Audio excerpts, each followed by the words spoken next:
What's up, everybody? Welcome to another episode of the BREWtally Speaking Podcast, the official podcast of MetalNexus.net, where you can get all your show reviews, concert photos, and so much more.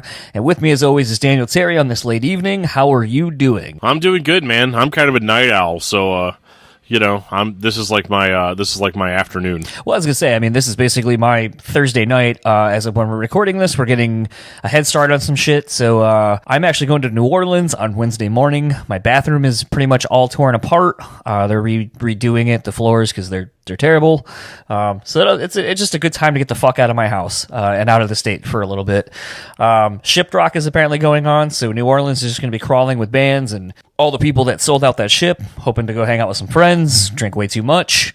You know, the things you do when you're in, a place with something called Bourbon Street. Nice. Well, I mean, I'm going to be also more or less Annihilated this weekend. Is that the band you're covering this week for a discography discussion? Annihilator? No. Although, we might do an Annihilator episode. Or Infinite Annihilator? Infinite Annihilator episode's probably not happening. But on top of all that, yeah, I'm actually having a late birthday celebration this week. So my wife and kids are going to be out of town like Friday, Saturday, and Sunday, and they're not coming back until Monday. So I'm going to go down to Discography Discussion Studios on Friday, have my birthday bash, and then we have a podcast on Saturday. So I guess I'll technically be in studio all weekend. So last week I talked to Mickey Avalon, and you heard that already. During that, though, I was drinking the Rochester Mills Blueberry Pancake Milkshake Stout, and holy fucking shit was this thing delicious. However, I am currently drinking the Peanut Butter Jelly Time Milkshake Stout, and I was really amped and looking forward to this beer, because obviously if you've been following our socials, peanut butter stouts and porters have been my thing, and sadly this is just, it tastes like... So yeah, I don't know. It's weird because it's like, in the description of it, it says, with cocoa nibs, cocoa butter, and Concord grapes. And to me, it's like, that's chocolate. And that's kind of what this tastes like, is like texture of, peanut butter, but with like that chocolatey, like shitty, like baker's chocolate kind of a taste to it. Yeah, it's like they call it semi-sweet, but it really just tastes like bitter coffee almost. Yeah, it's a pretty big letdown. Like I said, most of these beers I was very excited for. I was very, anxious, and I'm kind of getting to the point where like I'm running out of like saving the ones I wanted for last, and I'm at this point now. I'm drinking this one, and I was just like, damn, that sucks. I really was hoping to be way better. But maybe it's just the fact, that I've been spoiled with all the peanut butter stouts and porters I had when I was out in Arizona. Pretty much every single one of those crushed. So, yeah. Can't win them all. And I think out of a 12-pack, this is the first one that's just been kind of to me. So I'll take those odds for the money I spent. So yeah, absolutely. I'd buy that for $1. So this episode's guest is AJ Channer, vocalist from Fire from the Gods. As of when we recorded this, it was a few months ago, and actually was about a day or so before the Five Finger Death Punch Bad Wolves Fire from the Gods tour was canceled due to, I believe it was Jason Hook having some kind of an emergency like appendectomy or something like that. I did kind of enjoy the fact that the Bad Wolves guys were kind of fucking with him and giving him shit right out the gate. But, this is actually going to kickstart our Sonic Temple 2020 previews. Last year we did a lot of stuff with some of the smaller bands, quote-unquote smaller bands that maybe you may not be aware of, but you should be. And I don't know how you haven't heard of Fire from the Gods at this point. I mean, the band is blowing up. They're on all these great tours with Five Finger Death Punch, with Bad Wolves, and just continually are growing their brand. So, was really great getting to talk to AJ. We didn't really talk anything about Sonic Temple, but that's okay, because what you are going to learn is how fucking cool these guys are. And I love the shit that he gave basically the Bad Wolves guys right out the gate. I mean, I just thought that was funny. That's why I left it in. I'm getting a little tired of the cold, man. I want to get to my summer festivals. Specifically a really warm one, one that's as warm as a furnace. Yeah, man. I'm starting to get a little jealous. Like, people are starting to say maybe 18 Visions is going to be on that. Andrew WK just got added. Yeah, that's right.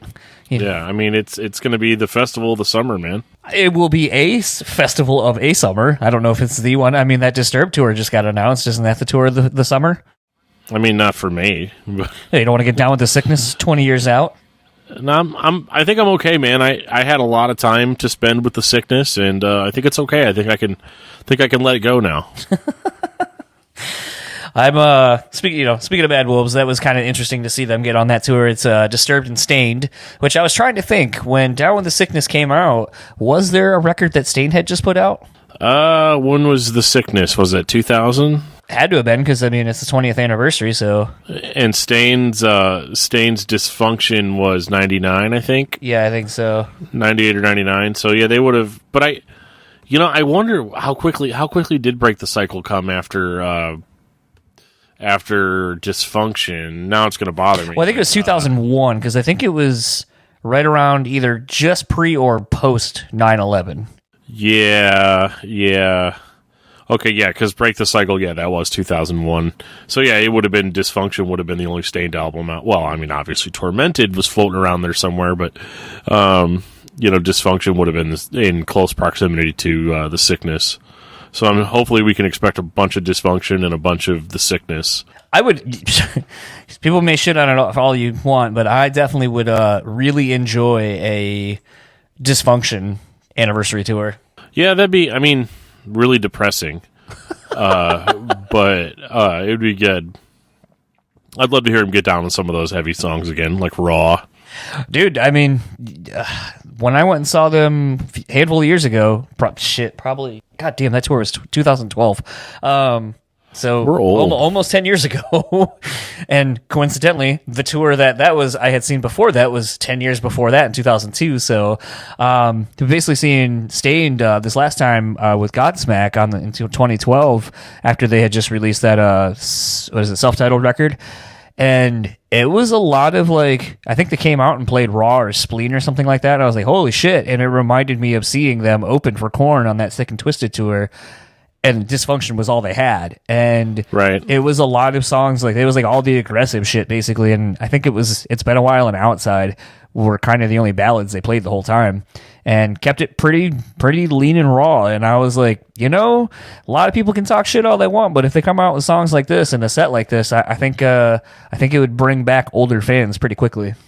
Does Aaron Lewis still have those like shred screams that he used to do back on Dysfunction? You mean like when he just cups the mic? Well, of course. That's how you get all your extra brutal screams. You cup the mic. Every single time. No matter what Joe tells me, I don't care. I still continuously cup the mic. Even when I'm podcasting. I mean, it's weird. People are like, hey, you sound just like this. I don't understand why you'd want to sound like that. But, it works for me. When you're by the soundboard, it sounds better. Absolutely. Anyway, speaking of sounding better, I know we haven't really talked too much about AJ from Fire from the Gods, but let's get into my conversation with AJ, and we will talk to you guys afterwards.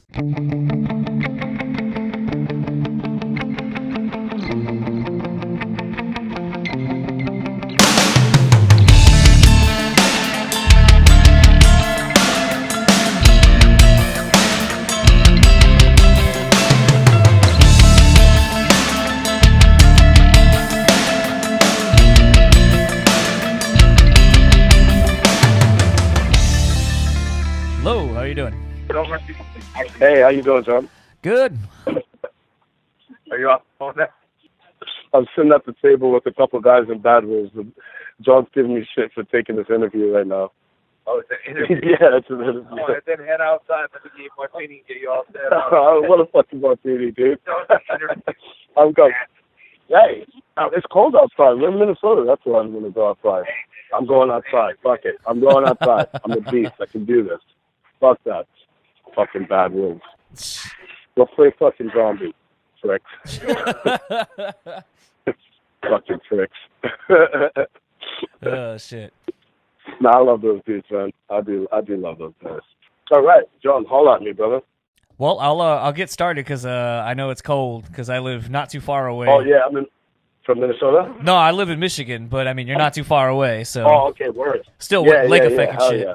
So, all right. Had the pleasure of talking to AJ of Fire from the Gods. Their latest album, American Sun, is out now via 11/7 Records. Other than potentially dealing with the elements right now, and your tour mates and Bad Wolves giving you some shit for doing this, how are you doing? I'm good, man. I'm good. How you guys doing? I know I'm sitting at the table with the dudes from Bad Wolves, and they're giving me shit for taking an interview. You know what? Fuck that. You know, I'm gonna go We're on. at Outback. When we were at Sonic Temple this year, while I was talking to Chris, fucking Tommy broke a chair. So tell that tubby bastard that you at least can sit down and do interviews and not have to worry about breaking furniture. That's funny. Yeah, Tommy's heavy as shit, man. He's getting big, bro. He's getting real big, like that big, you know. He's getting It's zombie good to see big. him healthy like that, though. Yeah, it's good to see him healthy. But yeah, man. So American Sun is out. The Secret, Cat's Out of the Bag. This is our second record, and you know we've really tried. We really fought really hard to get this thing done and to get it over the line because there was a little bit of dark area there and some dark days where we didn't really know where we were going to go. You know, if we were going to stay with Rise Records and you know if we were going to do the record out and put it out on Rise, or if we were going to do a record with a new label. There was a lot of cloudiness, but all parties involved, including Rise Records, 11-7, Zoltan Bassery stepping in, and 10th Street, we all got it done. And I think everyone is really happy about what's going on now. You know, something, and this is, I'll cut out part of it later on. But I was talking to Tom from the Acacia Strain. We did an episode the other day, or about a month ago, and basically some of the information contained within is about a record, or two records at this point, that are, one was supposed to be out, and the announcement was supposed to be made about another one. And basically, as he was texting me yesterday, he's like, dude, there's like so much label shit going on right now. We don't know when the fuck this record's coming out, so on and so forth. And, you know, I've been doing a couple other interviews, and people have kind of been talking about just that kind of same process. So I do kind of wonder, with this record having just come out basically at the very tail end of Q4, we'll call it, of the year, Right. Was there a little bit of like worry that like, fuck, like no one's going to want us to put out this record this late in the year. They're probably going to make us wait until the beginning of next year and kind of hit 2020 real strong. Was there any, I don't want to say fear, but just kind of any worry that maybe this was going to get pushed to the back burner just because of how late in the year it was potentially coming out? No, not at all. We didn't have a deal done until we didn't get a deal done until early to mid 2019. So the record wasn't written and we were sitting on it. We just needed a deal, and once we got the deal done, then we went ahead and started recording another record.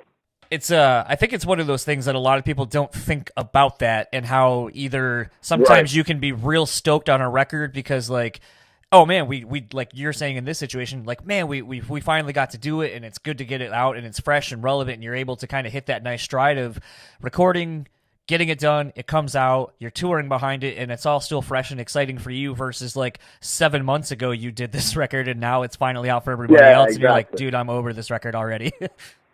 Well, yeah, 100%. I mean, that did kind of happen with American Sun, but, you know, we're just a stoked bunch of guys, and we're super happy to, like, be here and be playing rock shows and touring and all that shit, because this is everything we've ever wanted to do. So we still listen to our music like, damn, that's a good song. You know what I'm saying? Like, and it's not from an egotistical standpoint. Like, we'll be on the bus and we're just, like, jamming the record like, ooh, like, damn, did you hear that? Like, I forgot I did that type shit, you know? So we're stoked about it, man. We don't really get tired of our music. Now, stuff on narrative, maybe I'm sick of playing that, but... No. You know, a lot has been kind of made about you guys being one of at the forefront kind of this... It's funny to say this, but sort of the new metal resurgence of sorts. You know, a lot was made of that being a scene back in the day. Then it was kind of a dirty word. Now there's a handful of bands kind of like yourselves kind of bringing it back. And I did kind of want to know, was, you know, going back before this record actually, what was like working with Jonathan Davis like? You know, that seems like someone who obviously has endured decades, genre changes, and so much that I feel like being able to work, especially as a vocalist, being able to work with someone like that, there's got to be a lot that he probably was able to teach you as a vocalist, as a lyricist, and just about being in a band and staying, you know, true to yourselves throughout all of the trends. 100%, man. 100%, dude. We had a blast. We spent about 4 days with the guy, and he would just stay up with us, you know, while we're jamming and stuff, or getting something done. And we were trying to get 3 songs done, but we only got 2 done, and because we didn't have a lot of time.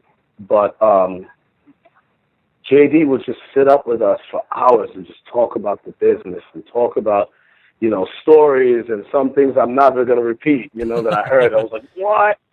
You know, but the whole time it was like, it was so smooth, man. And excuse me. And me as he said, as a vocalist, man, like, there's one point where he stuck my and engineer was this guy called Bud, who was a legend.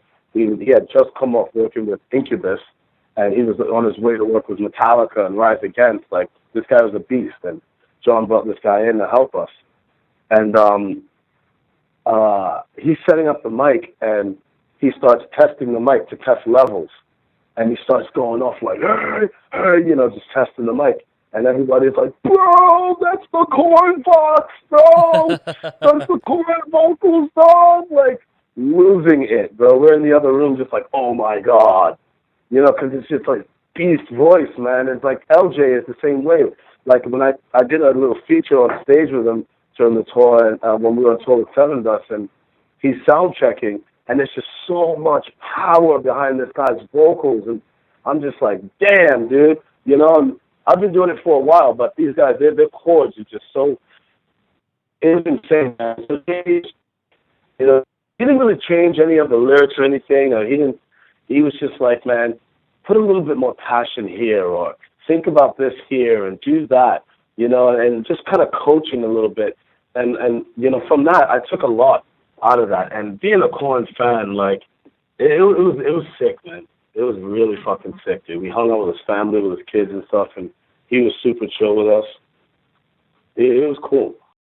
You know, it's interesting. I think you're one of the first handful of artists and bands that I've heard of him really working with in a production kind of standpoint. Yeah.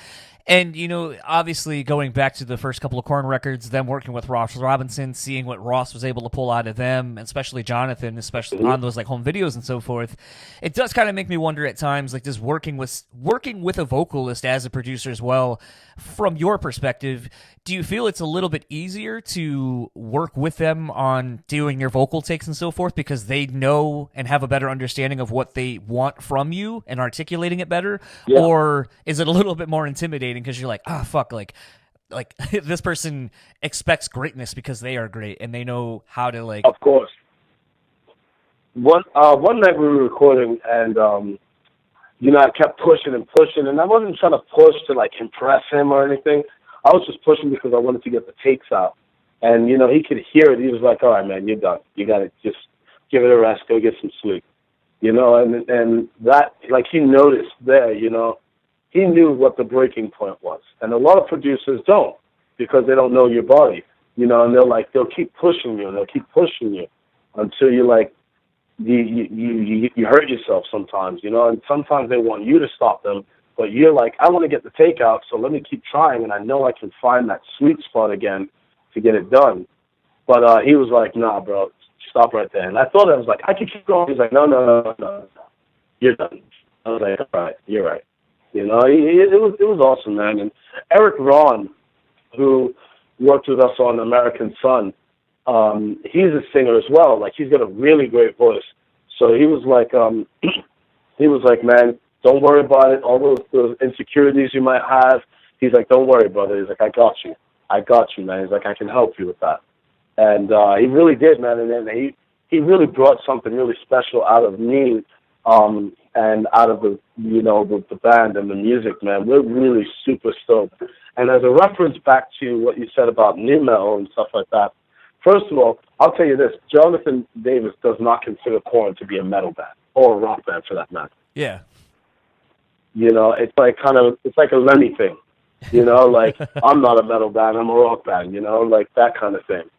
And so taken from that, we never said we wanted to. We never tried to be a metal band or take the vibes. We just took what we grew up with and then put pen to paper. And I think that's what makes Fire from the Gods such a unique band, because it's not forced. It's not.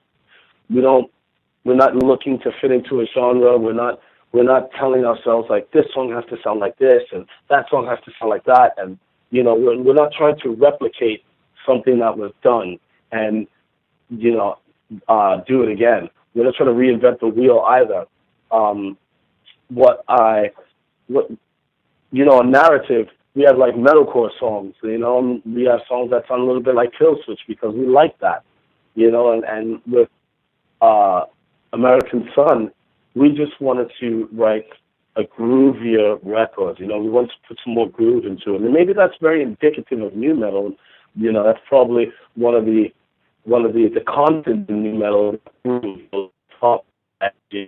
It's derived from a different sound than just traditional metal. But we and again, we didn't want to be some people have this idea that in order for hip hop and rock to sound good, it has to be some sort of derivative of Rage Against the Machine, or it has to have those kind of vibes, because that was, I guess, the pinnacle of the best sounding hip hop and rock collaboration as a band ever.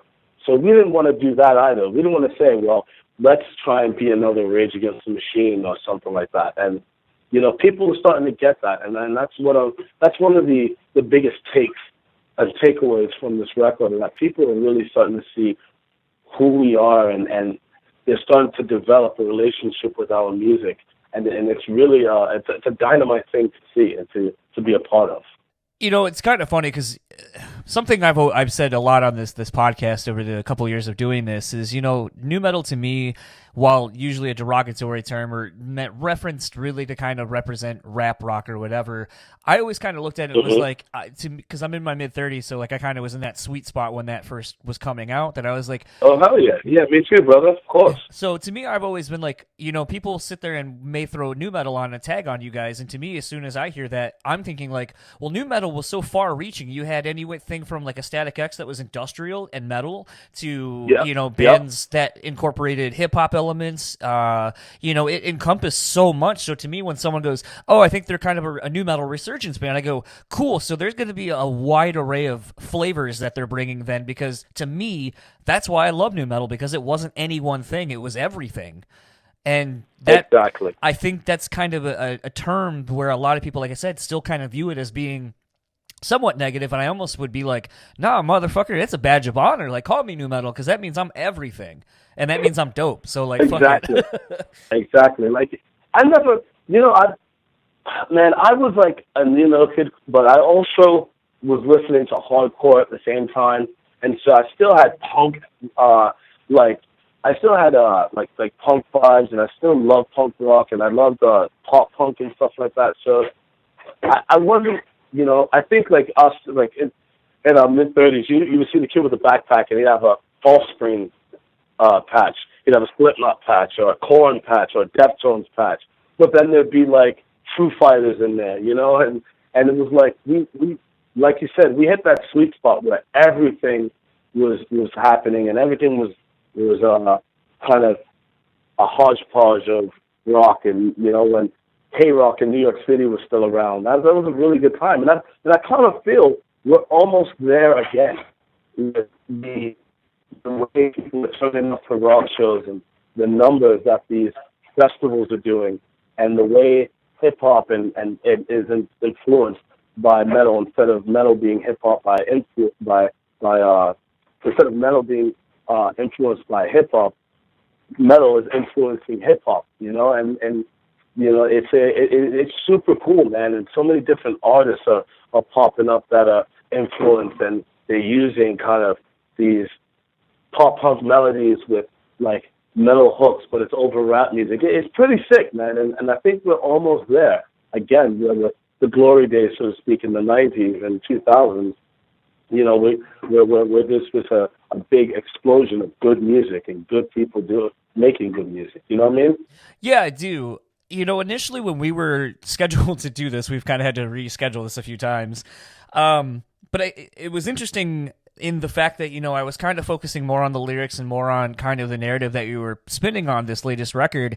Mm-hmm. And in the day leading up to when we were supposed to initially do this, I ended up watching that show on AMC, Songs That Shook America. Have you seen that or heard about it? Oh, I've heard about it, yes. Okay, so the first 2 episodes are over Jesus Walks by Kanye and All Right by Kendrick Lamar. Mm-hmm. Two songs that I think are fucking masterpieces. But the interesting thing to me is, both of those songs kind of talk about subjects that are deemed to kind of be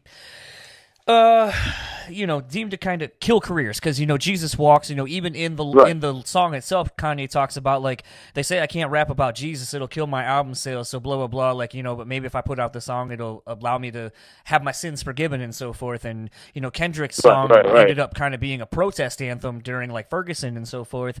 And I kind of was like looking at those and just kind of the importance of these songs, and just kind of thinking about, like, American Sons, and thinking about what you've been talking about on your all your music. But just do you ever kind of feel like maybe that rock is getting back to that platform of being protest music, and that maybe you're kind of at the forefront of that, and kind of going back to something as monumental as, like, War Pigs by Sabbath, or even Rage Against the Machine, I guess? I would like to think that, but again, I'm not looking to make a specific statement with my music. I am saying something, and I am talking about my story and our story, but I want people to think more about themselves and look at themselves before they look at the world out there. Instead of making a statement, say, like, Jesus Walks, I'm talking about Jesus, or K-Dot's track, or Kendrick songs, you know what I'm saying? Like, they are protest anthems. They are making a statement. They are polarizing in some sort of fashion. And instead of polarizing people, I want to unite people. And I want people to think about a better me can make a better us, and therefore make a better world. So instead of thinking, like, I got to choose a side here and I got to stand for something, stand for yourself. Because when you stand for yourself, then you can stand for all of us. And then we can start to see a brighter day, a newer day. Instead of saying, I'm going to say one thing and motherfuckers don't have to deal with it, like, kind of where and I big up and support that. And I support Rage Against the Machine, and because I was a massive Rage fan.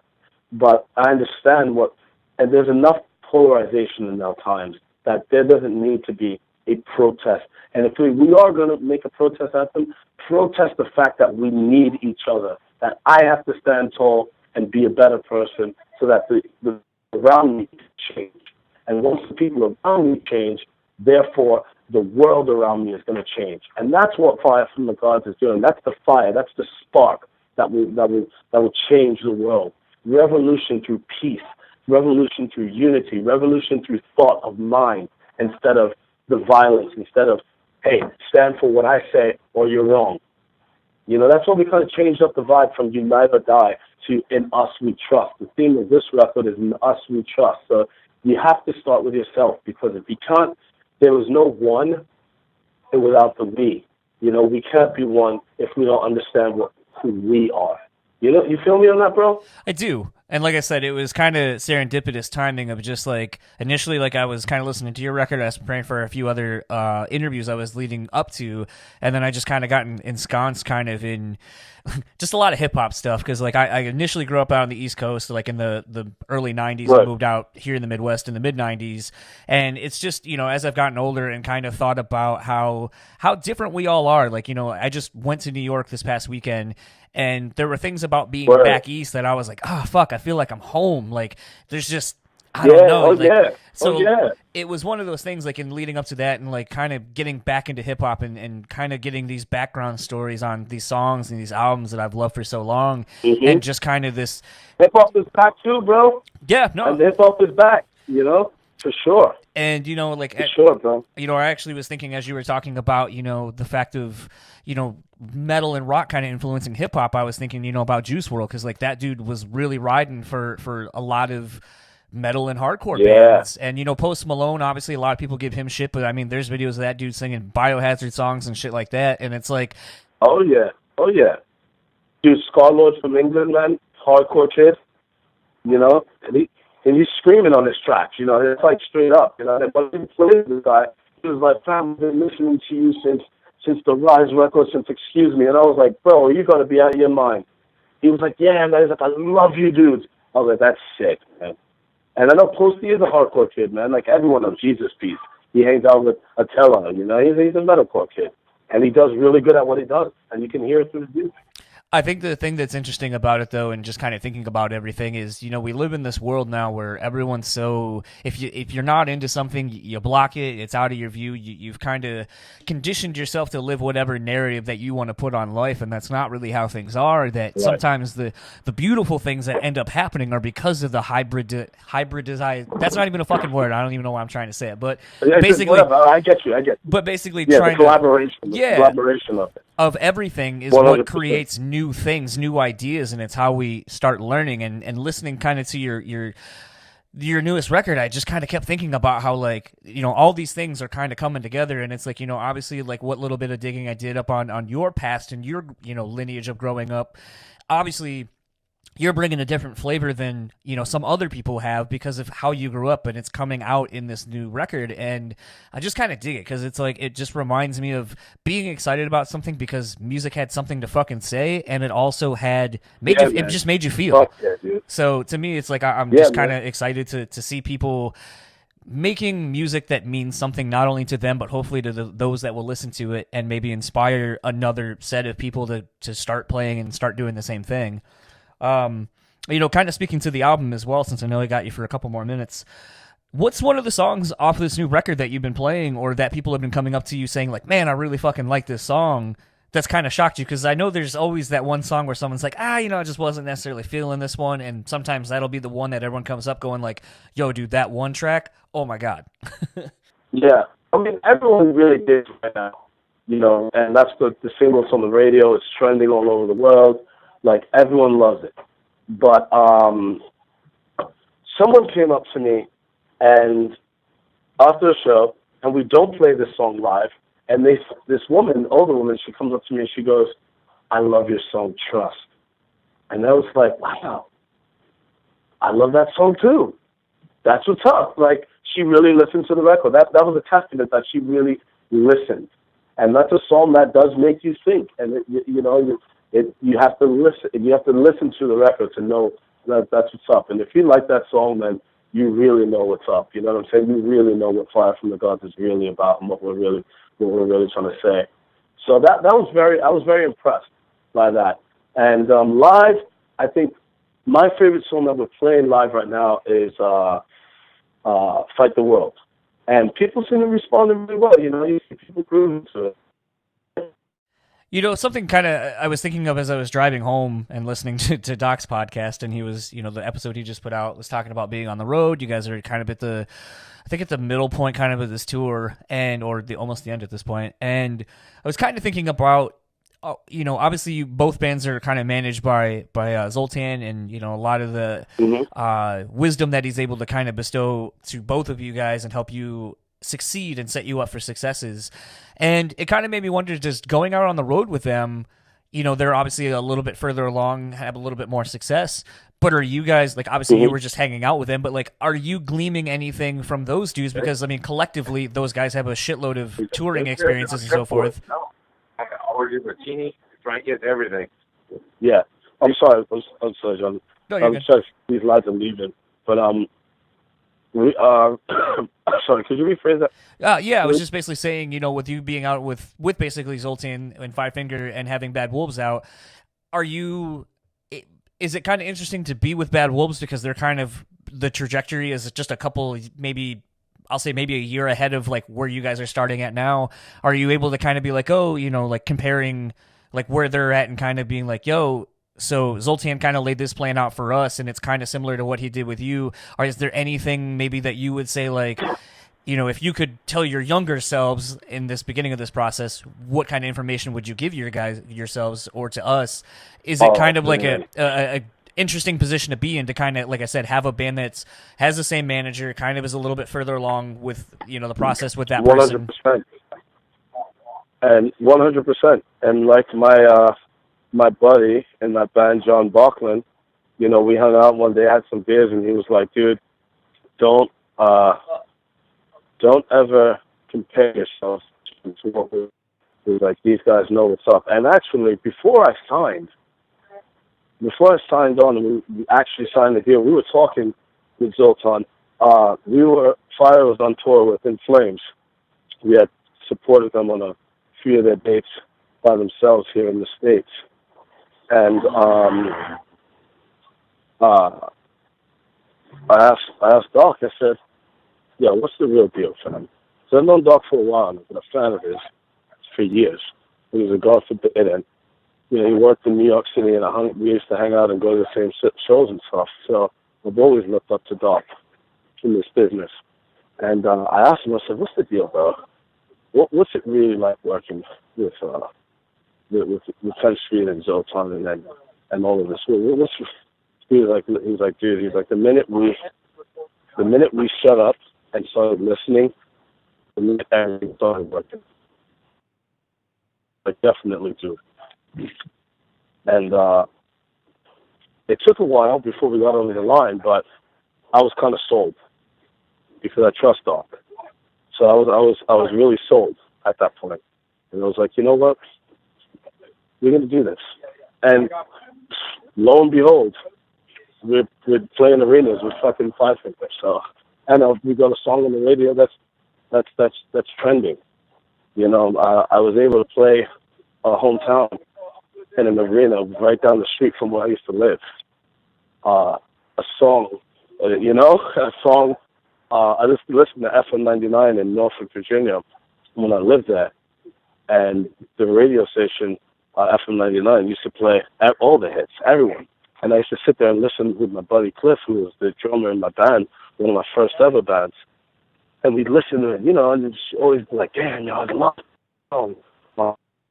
And boom, right now it starts trending, and Jackie sends an email, or the label sends an email about the updated radio and the updated places where you can hear, where the updated stations that are playing right now.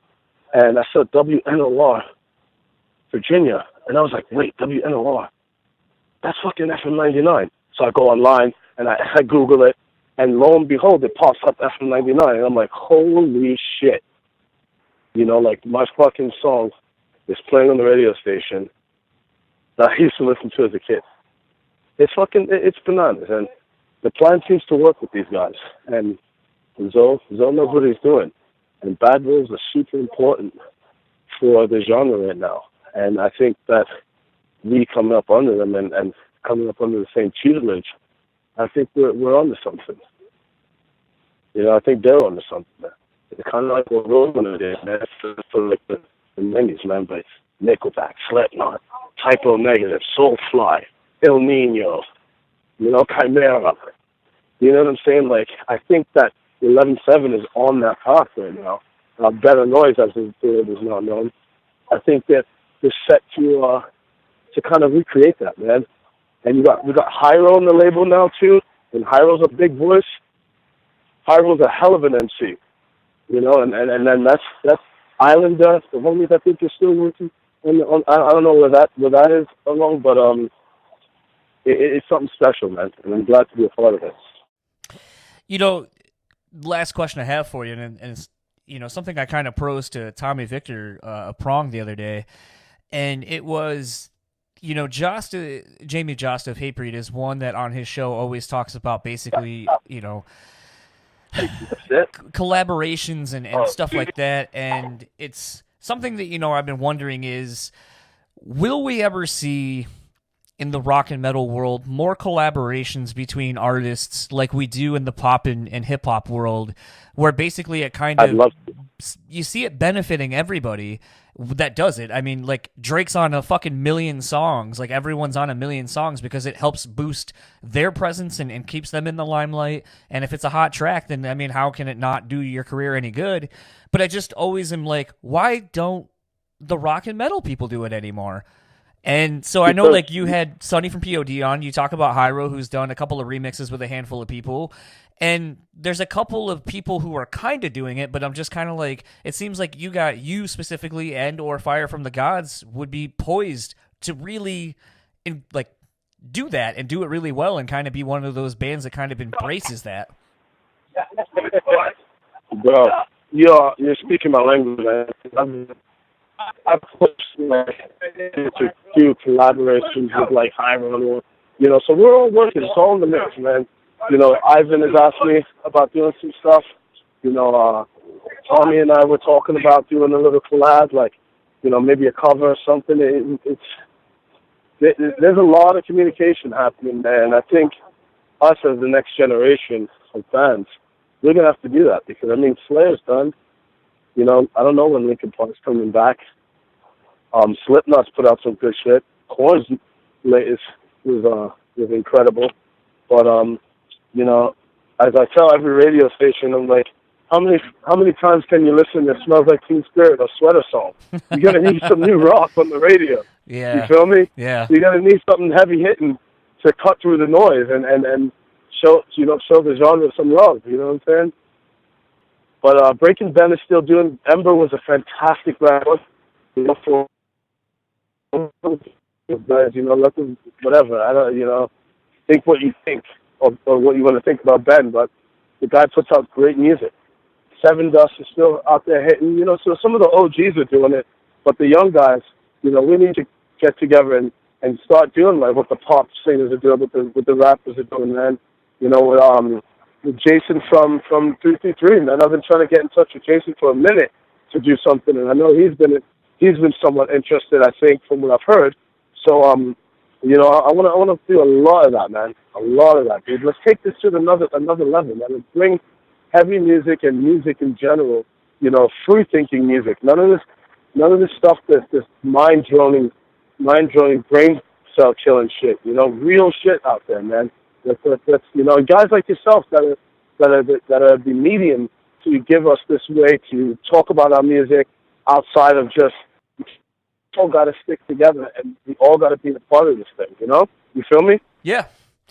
It's I don't know. It's just one of those, like I said, like thinking about seeing that Kanye and the K-Dot thing and just seeing like all the different people. Like I didn't realize Pharrell basically wrote the beat and all that kind of stuff and even had the hook for All Right. I honestly didn't pay attention to that, so I was kind of surprised that was him. It's gonna be all right. That's straight up Pharrell, It's gonna be all right. Yeah, that's straight up Pharrell, man.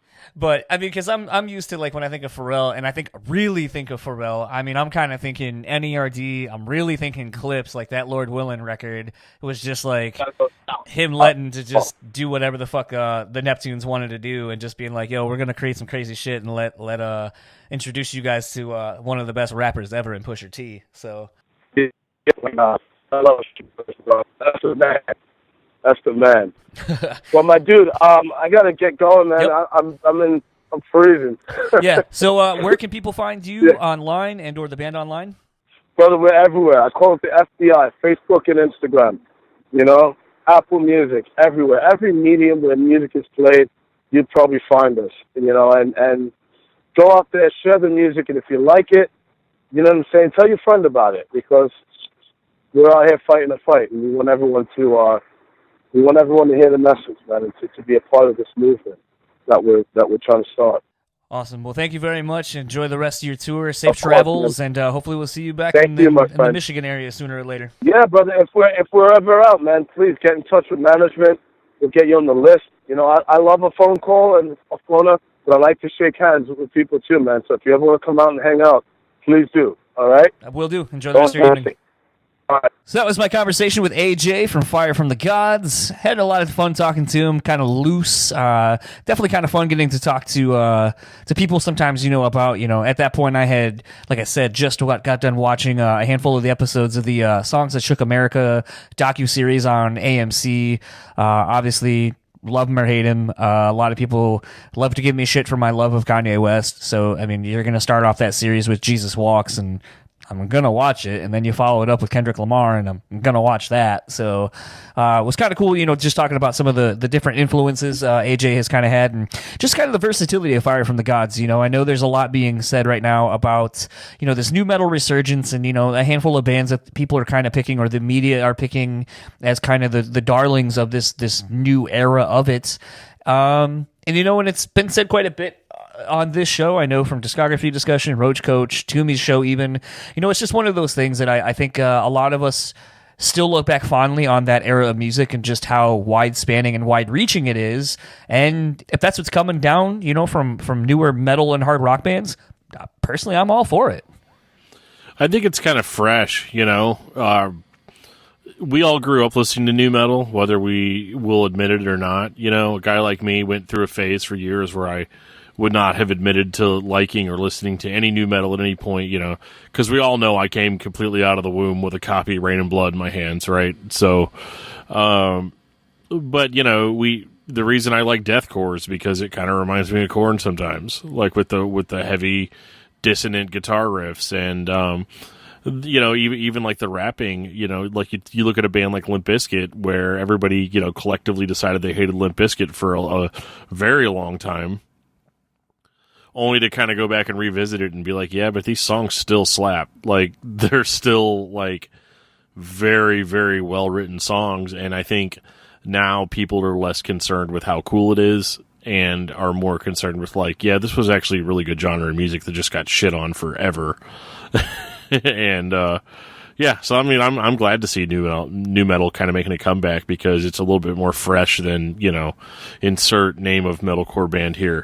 Well, I think what's interesting to me is, we're in this, news cycle junket kind of being overloaded with information about, a lot of people talking to members of Korn, talking to Chino from Deftones and so forth. And, everyone associated with that genre seemingly wants to distance themselves as far away from it as possible, constantly saying like, oh, we never felt like we were a part of that, so on and so forth. It's kind of been nice to see bands like From Ashes to New and, even Hyro the Hero, even though he's kind of doing something a little different. It's just nice to see some of these younger up-and-coming artists basically running with it and not being afraid to kind of be lumped in with this thing when the first iteration of it, so many people seem to want to get as far away from it as possible. And, I don't know. I've never really understood that. I mean, the only thing I can kind of come up with that's sort of similar is, like, I guess, like, the 80s hair metal scene, and I guess to a degree even the grunge scene, everybody, like, may not want to be labeled as something or a trend or a fad or whatever, but unfortunately, like that's kind of what happens. Is like if there's a handful of bands, like you don't see Metallica or Megadeth or Slayer, any of them going like, yeah, we weren't really a thrash band, so I don't know why, like I don't want to be a part of the big four of the thrash movement. Like that seems to be the only genre that people were associated with something, and all of them are like, yep, we fucking were. Yeah, they're like world thrash across America.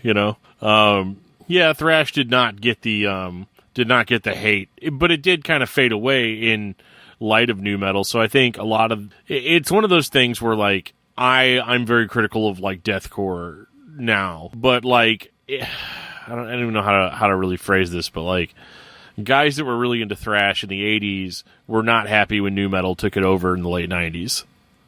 Like they were not happy that these kids were listening to this music, and it was very get off my lawn, So those thrash bands got to keep their credibility, and now what we're seeing is these new metal bands like Limp Bizkit selling out, festivals, and bands like Korn playing, some of their biggest shows. Now like we're kind of that generation. It's just that we didn't really like being crapped on by the older generation about thrash and some of that stuff. So I'd like to think that we're all a little bit like more accepting of not only new styles, but liking the fact that the stuff that we grew up with is like okay to listen to again. Kind of switching gears and kind of going to a more somber thing. As of when we're recording this, the last like not even 24 hours has just been rough. Kobe Bryant passed away, and I know, we're a metal rock hardcore podcast, but I don't think it's any secret that I'm pretty big into sports, and basketball is something I've definitely been into for a very long time. Kind of sad. I remember when I saw the first post about it, and first of all, the person I saw post about it said R.I.P. Kobe Bryant, and I was like, who the fuck is Kobe Bryant?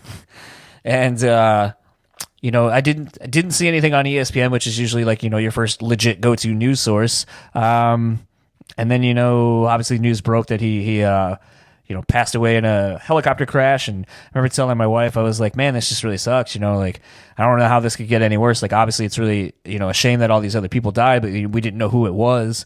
And then like an hour later, I, scrolling through, and it was, announced that his daughter was in that plane with him. And it's like, I remember sending her a screenshot. I was like, well, remember how I said I don't know how it could get any worse? Well, here it is. Wow. So, I've seen a lot of conflicting things online. Most of it's all positive, outpouring condolences and so forth, and I'm definitely in that camp. I have seen a handful of people basically saying, are we going to forget about his rape case and all that kind of stuff from 17 years ago at this point? And things like that. And, say what you want about that. I think the thing that's, I think one of the biggest things that's kind of a really shitty thing, and I think we've kind of been indoctrinated in this lately with social media and so forth. I woke up to a post this morning and someone's like, I wish people cared as much about when Trayvon Martin died, and when all these other people who are basically the catalysts for the Black Lives Movement thing to be spurned and moving forward and progressing and raising awareness to these atrocities and stuff that are happening. And I just woke up and I was like kind of pissed. And, it's odd that like one of the first things I thought of when I woke up was actually Ice-T on the No Lives Matter song from their last record. Yeah. And he's like, the thing that people aren't understanding is like, it's not about other people. Like, when I say Black Lives Matter and you're like, oh, what about white lives or blue lives or whatever? It's like, no, like you're diluting it. And I kind of wanted to feel the same way. It's like, I'm not taking anything away from those people, but like, my first thing that I was thinking of is I was like, sadly, those are just names. I don't have 20 some odd years of watching that person for, 3 to 4 months for every year for 20 years. I don't have that familiarity with those people. They are that to me. They are just random people where this horrible thing happened to them. Kobe Bryant's a little bit different. I have kind of a history with him. And, I ended up making a post on my Instagram basically stating like that dude, even though as at times in his career, I fucking hated him. It's almost like pro wrestling where you're like, I fucking hate him because he's so good and he's a heel and I just hate him. But then, as you get older and you kind of respect what he's done and, the being one of the at the forefront of championing for the WNBA and helping that kind of become a thing, and women's basketball as a whole, and, coming straight out of high school and basically being kind of garbage. Like he was a good high schooler, but like those first like 2 seasons when I'm thinking of a game against, I believe it was the Utah Jazz, where he goes to put up like a fucking, Steph Curry like 3-pointer and just fucking airballed that bitch. And, the crowd's booing him and he didn't look very good. And then, he just put in the work. And that was the thing that, always kind of inspired me about Kobe is like, that dude made shit look so easy, but it's because, he put in so much fucking work into everything. And I don't know. I've always kind of, as I get older, kind of looked at him and just kind of realized like how important that is. Like if you want something bad enough and you make it look so easy, what people aren't seeing is the countless hours you're putting into the thing to get better. And, you can apply that to this podcast. You can apply that to anything. And I know like, sometimes we, not fantasize. Sometimes we embellish the lives and the roles of athletes and so forth. But Kobe Bryant, as I've gotten older, is definitely one of those people. I think that if you are goal oriented, you can't help but to be inspired by what he did, and sometimes just willed shit into existence. So definitely a dude that I will greatly miss. As of when we're recording this, Reed Mullen, drummer for Corrosion of Conformity, passed away. I don't know what happened there. It's still we're losing drummers left and right, man. Yeah, and that's the thing is we're losing so many drummers. It's just one of those things. It's tragedies never are to be expected for the most part. At this point, I'm waiting for Ozzy to die at any moment. If you saw him on the Grammys, metaphorically and literally, he was being held up by Sharon, which I think she's done almost his whole career, but that's a completely different story. But I don't know. Yeah, I didn't watch the Grammys. I just can't at this point. As a guy that talks about music, it's just I just would be too angry and ranty about it, and it's the Grammys are not for me. I think, I posted something about the Grammys that Metal Sucks posted. Vince over at Metal Sucks posted this long thing about it, which go to our Facebook page, you'll see it. I don't know if people have read everything he's writing, because all I said was I agree with everything he wrote. And I still think people are just going off of the headlines of rock is dead. And if you saw the Grammys, then you would understand why, or something to that effect. Right. But it's, I don't know, man.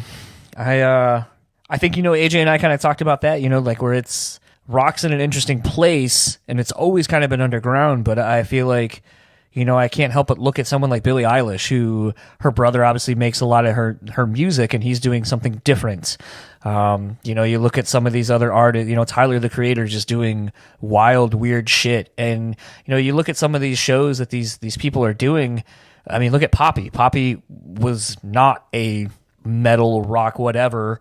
Or even a real artist at the beginning. Yeah, and now you look at what she's doing, and it's really interesting. You look at someone like Ghostmane, who, by mainstream standards, is still really underground. But I mean, when you're selling out 800, 900, 1,000, 1,200 cap rooms, pre-selling them out, I mean, it kind of says something when some of these other bands can't even sell out a 400 cap room. Right. So I mean, I don't know. I don't think rock's dead. I just think maybe the rock stars have kind of shifted and aren't in rock music anymore, but are taking influences of rock music, of hardcore, or whatever, and applying it in a different way to these different things. I would have said probably 10 years ago, people probably wouldn't have listened to Billie Eilish because it wouldn't have been considered mainstream enough. It would have been too weird. Yeah. I mean, things change, man. Yeah, that's just part of the deal, and I think a lot of the whole rock is dead stuff is just very get off my lawn. It really is. Like, people are just kind of used to the way things were when they were growing up and when they got passionate about music. But I don't think that making grand, sweeping statements about rock being dead and stuff, like, it doesn't really do anything. It doesn't really mean anything, because obviously there's still like tons and tons of rock bands out there. Just because the mainstream doesn't like it doesn't mean you're not allowed to like it. I think that's been kind of the biggest bitch for me, is any subset of rock, metal, whatever the fuck it is, just become too fucking elitist. You know who really doesn't give a fuck about music and just enjoys it for its pure sake of enjoyment? Joe. I mean, yes. As I say, people who just listen to kind of, pop radio. Top 40 radio people, top 40 people just like something because they hear it enough and they're like, that's good. And I think, I sometimes wish, I could be that passive in my listening, to just be like, yeah, it's good. Can you tell me anything about it? Nope. Don't know anything about it. I enjoy it. And I just know I like it. And then I'll probably hear it in 25 minutes, and I'll enjoy it then until I don't. Right? I'm looking at you, Lizzo. But it's I don't know. It's just one of those things where it's been interesting. Theme of my life recently is just seemingly death. Between putting my dog down, my wife's grandmother passing away, and then conveniently enough, when we go to New Orleans, we're going to go on a cemetery tour. So, and then obviously the deaths here in rock and metal and in the sports world and so forth. And it's just, it's kind of hard not to kind of think about things and kind of think about a broader spectrum of what things mean and how we pull influences from a lot of things. I'm definitely glad I got to see Corrosion of Conformity somewhat recently. Yeah. I know a lot of people, I mean, that band's kind of hit a really big resurgence in the last, 3 years or so since Pepper came back. And, it's just sad. It's sad to see some of these bands, especially, and I'm real bad with names on some of these other people, but the dude from, what was it, Death? Death, Cynic, yeah. And then the other dude too, which I can't remember his name. Kind of already forgotten about. And it's kind of sad.